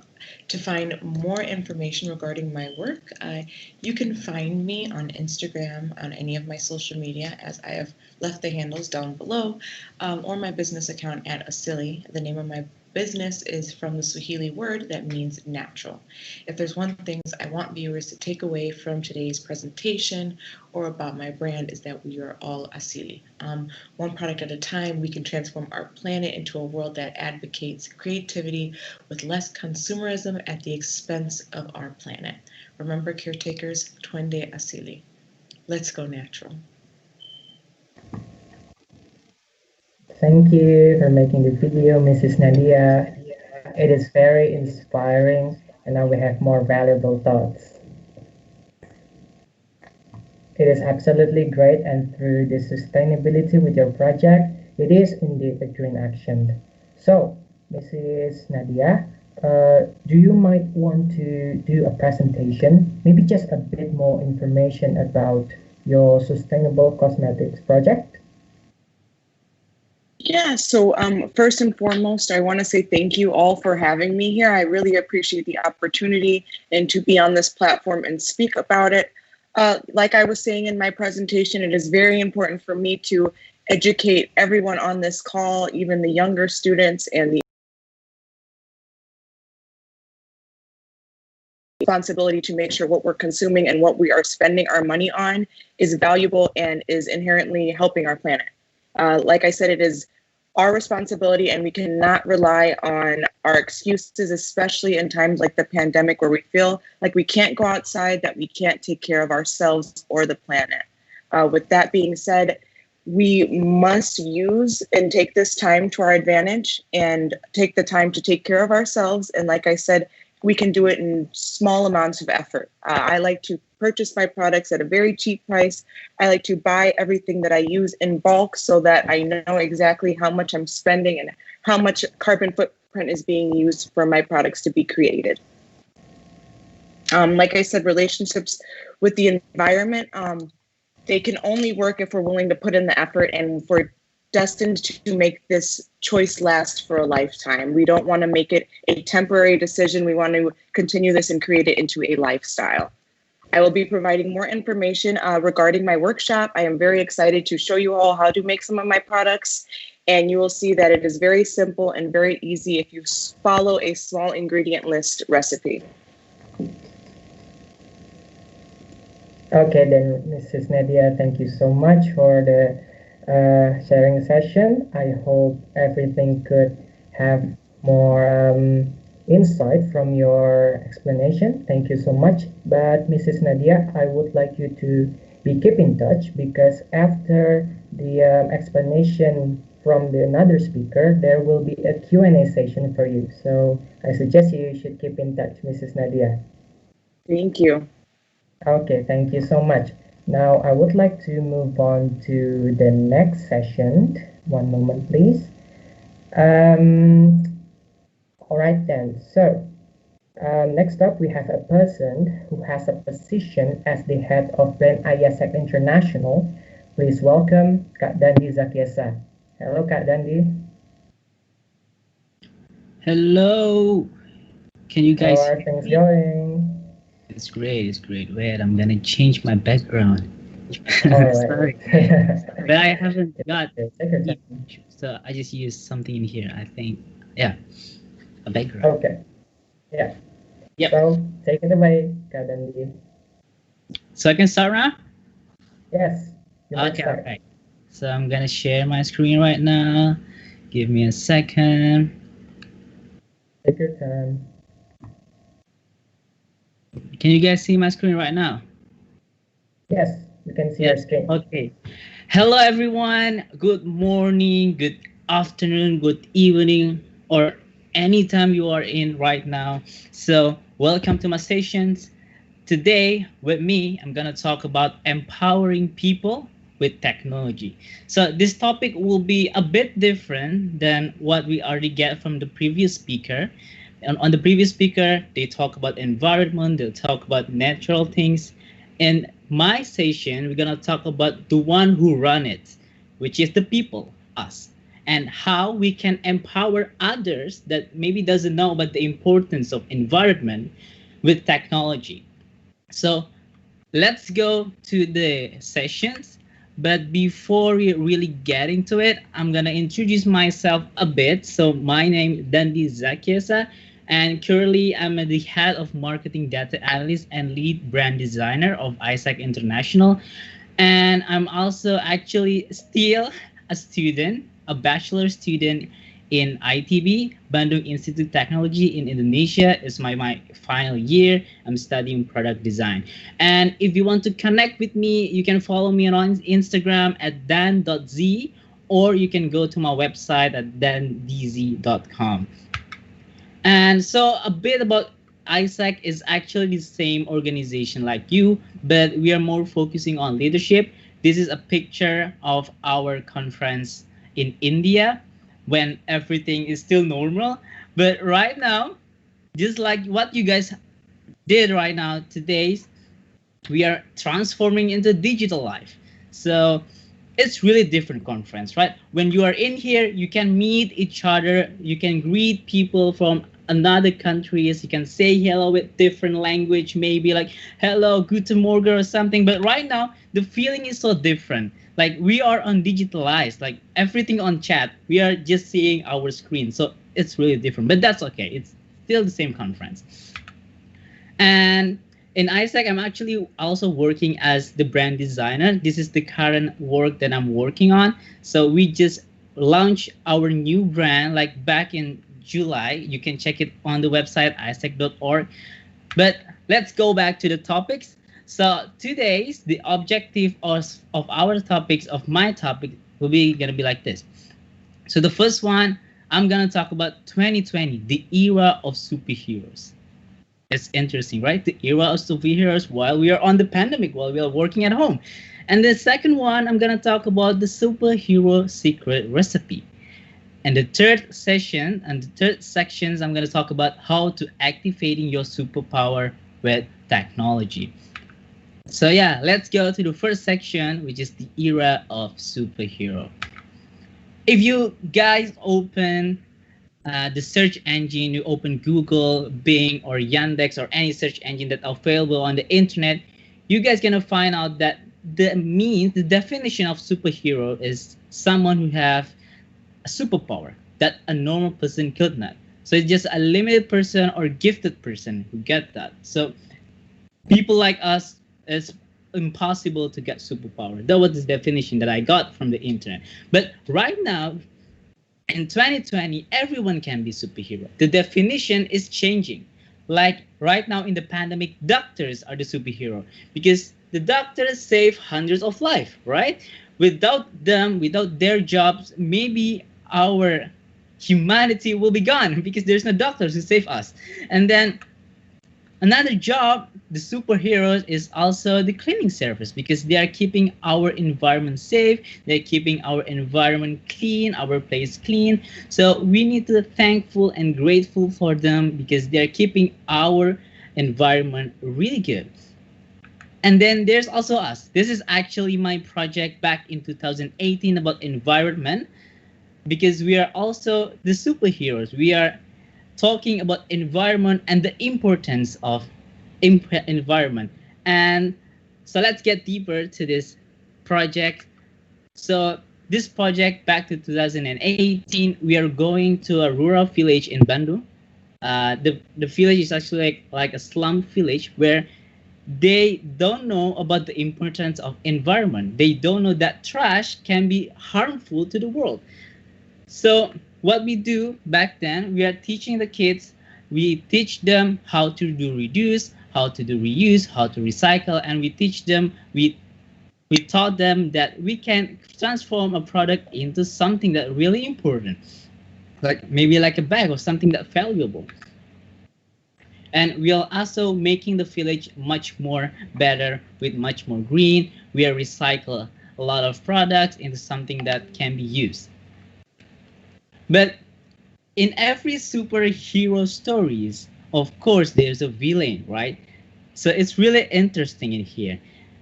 Every person who got superpower, they could be a superhero or it could be a villain. They could be the bad guy or it could be the good guy. So what is the secret recipe to be the superhero itself? So we have the superpower, but we don't be a villain. So right now, let's go to the next section, which is I'm gonna talk about the superhero secret recipe, how to be a superhero with the superpower that you got. But what is actually the superpower that you have? I'm gonna explain you a bit after this. So what makes a person either hero or a villain? What makes the difference? This is the difference. So what makes superheroes is a hero because they have these four values: empathy, self-aware, solution-oriented, and empowering others.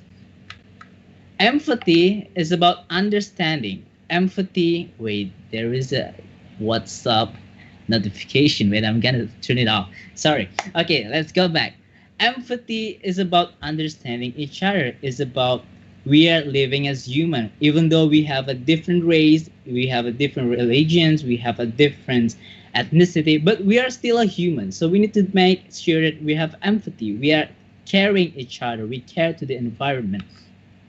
Then we also need to be self-aware. Self-aware means that we know what is our strength and we know what is our weaknesses. So at the end, we are focusing more on our strength rather than the weakness. So we can give the world more positivity with our strengths, with our possibility, with our capabilities. And the third one is about solution oriented. Solution oriented means that when you know the problem, you can solve it. But if you don't know, solution oriented is also mean you ask people who know it. So it's actually also solution oriented. And the last one is about empowering others. And empowering others means when you all guys have the four values, the empathy, self-aware, solution-oriented, empowering others means like multiply the values. So everyone have the same vibe, have the same positivities. Like what I say before, so when you have this three values, empathy, solution-oriented, and self-aware, empowering others is to multiple that value so everyone have the same values, because that was the core things that we need to do, right? To make sure that the globe, the world that we're living in, full with positivity instead of negativity. And then how to activate the superpower with technology, because right now we're living in technology era, right? But before that, I'm going to tell you what the role of technology. What is the role of technology on empowering others? So the unique thing is you actually can empowering people without technology. It's possible. But with technology, you will empowering more people. With technology, you will empowering more people. Because right now, we are on the pandemic. We are on the information age. We are on the age of digitalization. Even though the shift is already started in 2000, in year 2000, but right now when we are on the pandemic, it feels really real. It feels like we are working at home, we are on the screen every day. Sometimes it's stressful, but this is what we need to do. But how to utilize this, how to make sure that we can empowering others with technology, with the information, with the tech that we have. The simple thing that we can do is like maybe we share a content about how to transform your trash into valuable product, or maybe you share about positivity, you share about peace on your social media. You make sure that everyone get the good things, not sharing the hoax or share misleading information, so we can have the same good life. Because I think that empowerment is looked like a brick. When brick is only one, is I think it's not that really important. But when bricks meet another bricks, it will make something. And well, and when bricks calling another bricks again, it's gonna build a wall. When wall makes another one, it's gonna make a house. So empowerment is just like a brick. When we are lonely, just one person is not really strong. But when we are together, talking about one thing, one positivity, shared positivity to other with other people, that will be the goals. Because yeah, we're living in digitalization era right now. So it's important to use your social media that you have right now to share positivity, to share empowerment to other, to share the same values. Because yeah, we are the superheroes. So I think that's all for my presentation. In summary, everyone can be superhero by implementing the four values and empowering others with technology. So if you want to connect with me, go to my website, dandydz.com. So thank you. And Rayhan, I'm already close. I'm already finished. Kadende, okay, thank you so much about giving us your thoughts related with technology that is meant to give benefits to the society. We really should become the superhero to create positivity. Now, we are moving on to the Q&A session. Kadandi, I would like you to be keep in touch because there will be questions for both Kak Dandi and Miss Nadia Young. For the first question, it will be for Mrs. Nadia. And the question is from Miss Julian. Do you notice there is a market for these products? Is it growing in Chicago or the US? That's the question, Miss Nadia. Yes, so especially with the pandemic going on right now, we're seeing an increase of people wanting to be more hands-on with their self-care and taking care of, purchasing products. When people don't want to go to the stores as often, they're looking for a small business to support or even a way to make it on your own time. And so I've noticed definitely an increase in people shopping at local markets as well, because they don't want to go to the bigger stores because of so many people being there and not wanting to get infected by the pandemic. Okay then.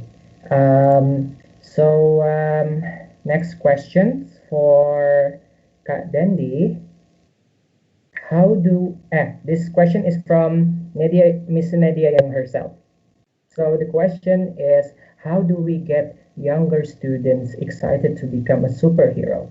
Can we motivate them to fight off the villain and sustain our planet? Okay, that was interesting questions. How to make sure that the students is be the superhero.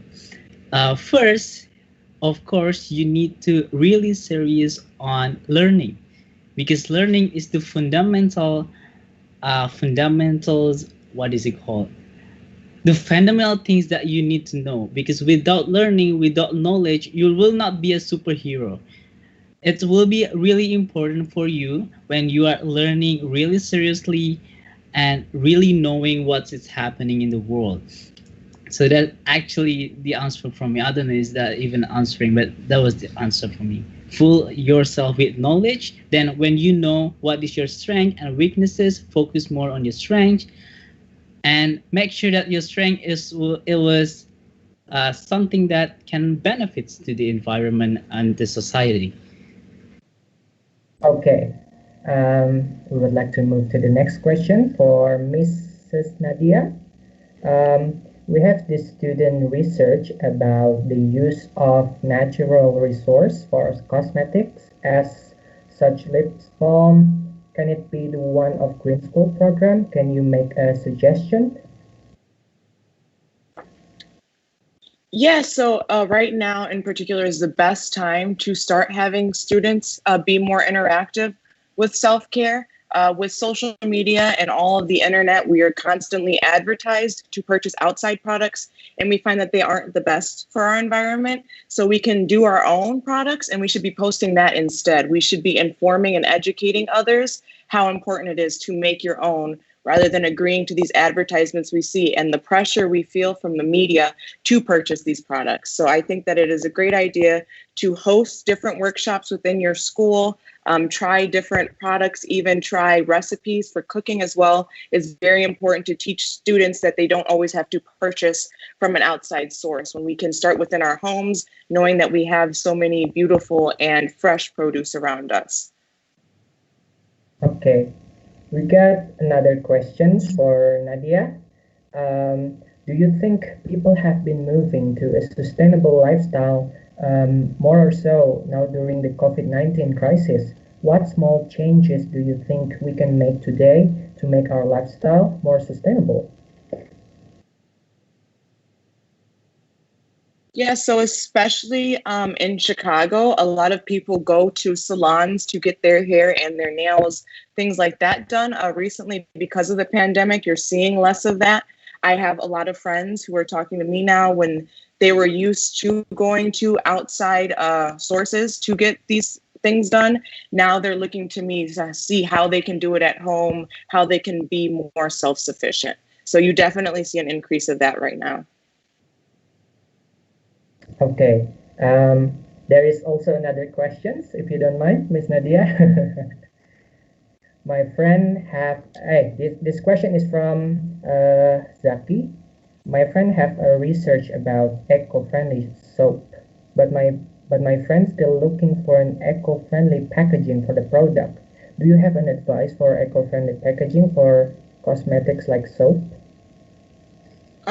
Yeah, so when you're trying to make something like soap, they say it's best that you can just let it solidify on its own, become its own block, and leave it like that. If you do need to put it in any type of packaging, you can buy Tupperware or any type of, packaging that is a big plastic box and keep on reusing that, so that you're not purchasing separate ones. And if you're selling it, it is easier to just have it as, like I said, the solid block, or even wrap just a string around it, so you aren't using a lot of throwaway plastic. You want something that'll last longer. Okay, thank you, Miss Nadia. I think that is all the questions that was meant for you. Let's move on to the questions for Kak Dendi. So this question is from Miss Kazi. How can we make sure we are sharing correct and accurate information on social media? What can you repeat again the questions? I don't really hear it. Okay. How can we make sure we are sharing correct and accurate information on social media? Okay, so how do we make sure that the things that we share on social media, the things that we share on WhatsApp group or any platform is correct? It's really hard. But the thing is, what you can do is by checking the fact, by searching on the internet. You can see the resources. Is it really something that you can trust of or not? So make sure that something that you find on the social media is correct by searching on the Google and find valuable resources on it. Okay. We actually got some more questions for Kak Dendi from Miss Julian. Empowerment is like bricks forming a wall. How can we help more people understand this? How can we empower young people to use technology for environmental protection? Okay. The unique fact is the funny fact. I don't know, is it the unique or funny fact? Empowerment, it cannot be in one day build it. Like it cannot be like one day empowerment work. We need to like working every day to make sure that our values, our positivities, values was shared to each other. So wait, is it even answering? I don't know. What the question again? Sorry. Hold on. Let me see right away. I'm gonna check it first.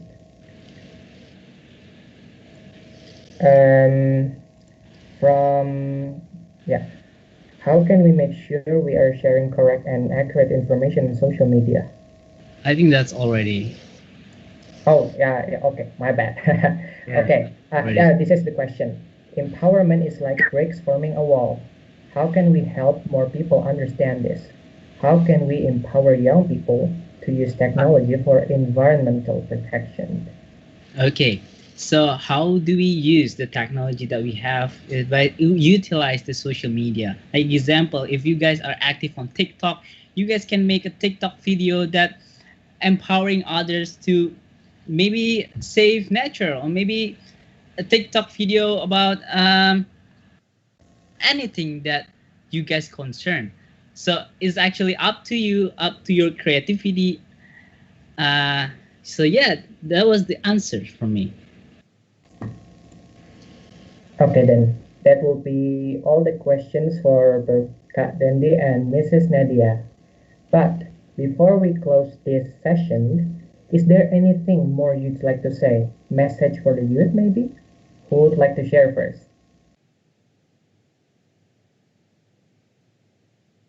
Maybe Miss Nadia would like to share any message that you want to give for the youth? Yeah, so I'll go. First and foremost, I'd like to say the most important message is obviously with all of us being here today is that you don't want to try to succeed or do your project alone. With me, I had a lot of help. I would like to personally thank the senior alumni for their patience in helping me so much. My dad, Calvin, and Wayne for their mentorship. The Alliance for the Great Lakes, they helped me a lot when I was doing my beach cleanups. And all of you, again, for being here and taking that effort to be a caretaker. Relationships with the environment last not only because the humans made it or made the effort, it's also important that as a caretaker, you make that choice to fight for it and to work for it. So continue to interact with one another, and collaborations are very important, and continue to always ask for help. I would say it's very important. From my experience, you're going to always want an extra person on your team or another person included in your project. Okay, thank you so much, Mrs. Nadia. Kak Tendi, any last message for the youth generation? Okay, last message for youth generation, because the audience here are mostly a high school student, is it right? So Yes. my message, my advice for you all: learn everything that you can. If you hate maths, learn maths. If you hate arts, learn art, because sometimes that knowledge will be benefit for you even though you don't like it. Because when you learn everything, you know where is your strength, where is your weakness. So when you know, you can focus more on something that you are really capable of.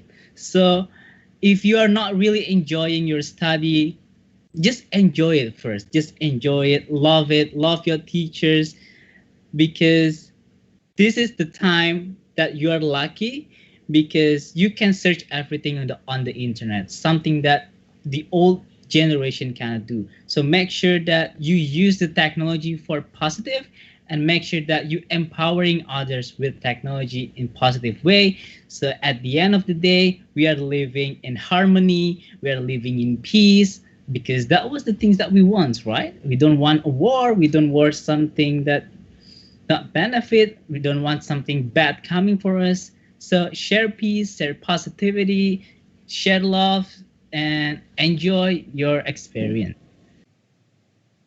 Okay, thank you so much, Kak Dendi and Mrs. Nadia. Thank you both about the presentation of their respective projects. As teenagers, we can take a lot of lessons taken from what they have shared. And I believe that age is not a problem for us to start create something useful and creative. Once again, thank you to both speakers. You may all off the video and go back. Okay, we are getting close to an end of this virtual conference, but first, we're gonna listen to the information related with the CI virtual conference that will be held at September. It will be delivered by my partner, Nico. Take it away, Nico. Okay, thank you so much, Rehan. So yeah, I have some information regarding the CI Virtual Conference 2020. So the virtual conference is our methods of finding a solution to make a conference happen. So even though it's not in action like in one place conference, but at least we can still make it happen. So the conference will run from the 27th of September until the 3rd of October. And on the CI virtual conference, we will have those elements that you would get on normal CI, such as student conference, cultural performance. But on this year virtual CI, we have interesting activities such as the Great CI Bake Off, and there's a TikTok challenge workshop as well. And not to mention, Mrs. Nadia is also going to be doing a workshop on the CI virtual conference. So if you are really interested, if you want to know more about the virtual conference, please visit our website on ci2020.org, or visit our Instagram at ci_Indonesia, or kindly send us an email at ciindonesia@gmail.com. Also, if you want any information regarding the website of the link or the social media of our speakers tonight, on the chat, you could look that there's our team already sum up the whole links to the CI alumni links, to the speakers links. So if you want to check it out, please just look at the comments. I think that's all for me. So Rehan will be giving us some last few messages before we end the session. So thank you. Thank you, Nico. Now, I'd like to thank all of you for sparing your time and joining the CI virtual conference. To CI board leaders, to every committee of this event, to everyone that joined us today, thank you so much. Me and Nico personally would like to apologize if we accidentally spoke inappropriate words or something that made people feel bad about it. We all committee of this event really appreciated all of you that have joined, and we all hope that you learned something new today, and we also hope you all can apply some good things that have been shared before into your daily life, of course, and make a difference for yourself. Don't forget, we are the caretakers. The CEI Heim video will mark the end of this virtual conference. We'll see you again very soon. Thank you so much.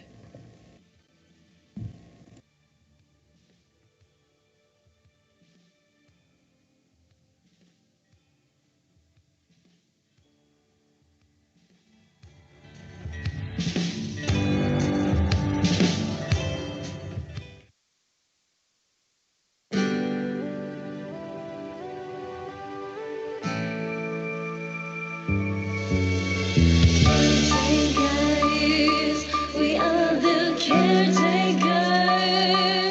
Come and sing with us.